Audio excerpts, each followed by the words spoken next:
Virus की ही तरह worms भी कई श्रेणियों में बांटे गए हैं। अच्छा, तो कई तरह के वर्म्स हैं जो हमारे सिस्टम को इन्फेक्ट कर सकते हैं। बेशक राजेश, चलो मैं तुम्हें वर्म्स के कुछ प्रकारों के बारे में बताती हूँ। उनके फैलने की तकनीक के तरीकों के आधार पर वर्म्स को इस तरह वर्गीकृत किया जा सकता है। सबसे पहले ईमेल वर्म आता है। घुसपैठिए इस तरह के वर्म्स को ईमेल के रूप में सिस्टम में घुसपैठ करने के लिए बनाते हैं।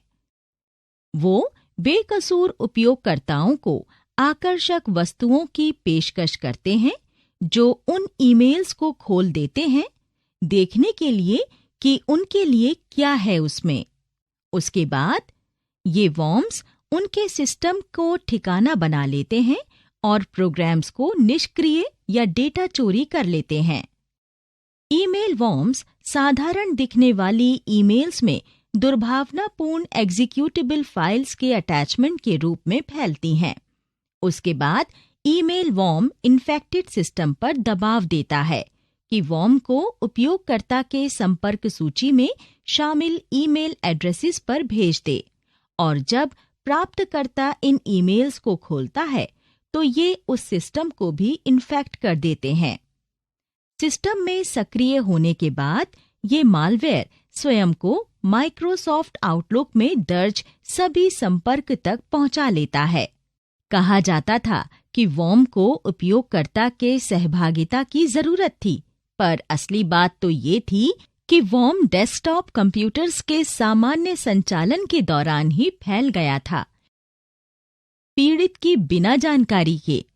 रिपोर्ट्स के मुताबिक मालवेयर ने सन 2000 में लाखों उपयोगकर्ताओं को प्रभावित किया था। ये इतनी जल्दी फैले कि फोर्ड मोटर जैसे बड़े उद्यमों को अपनी ईमेल सेवाएं बंद करनी पड़ीं। सफल ईमेल वर्म्स आमतौर पर उपयोगकर्ताओं को कई तरीकों से लुभाकर अटैच्ड फाइल्स खोलने के लिए राजी करते हैं।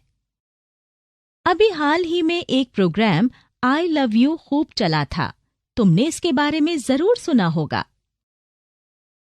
वो इस तरह के कंप्यूटर वर्म्स के सबसे घातक उदाहरणों में से एक था। ये मालवेयर कई माध्यमों से खूब फैला, जिसमें ईमेल अटैचमेंट भी शामिल हैं, जो टेक्स्ट फाइल्स की तरह लगती थीं। इस वर्म को एक खूबसूरत नाम आई लव यू से भेजा गया और प्राप्तकर्ता इसे डाउनलोड करने और अटैचमेंट खोलने से स्वयं को नहीं रोक सका। सैसर वर्म दूसरा वर्म है जिसने विभिन्न साइट्स को पूरी तरह बर्बाद कर दिया। सैसर वर्म को जर्मन कंप्यूटर साइंस ने तैयार किया था। ये वर्म पहली बार तब प्रकाश में आया था जब इसने लोकल सिक्योरिटी अथॉरिटी सब सिस्टम सर्विस या संक्षेप में LSASS की प्रक्रिया का फायदा उठाया था, जो सिस्टम में सुरक्षा नीतियों को लागू करती थी। इस वर्म ने तेजी से कई कंप्यूटर्स में फैलने की क्षमता है। किसी कंप्यूटर पर हमला करने के लिए sensor worm TCP port number 445 का प्रयोग करता है। ये किसी माइक्रोसॉफ्ट सॉफ्टवेयर के माध्यम से सिस्टम में घुसकर रहने लगता है और सिस्टम को खराब कर देता है। थोड़े ही वक्त में सैसर A, सैसर B और सैसर C दुनिया भर के सैकड़ों कंप्यूटर्स को प्रभावित करते हुए पाए गए।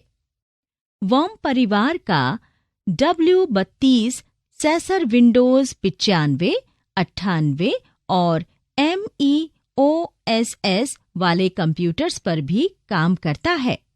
कुछ सिस्टम में वर्म काफी नुकसान पहुंचाता है, जिससे उसे रीबूट करना पड़ता है।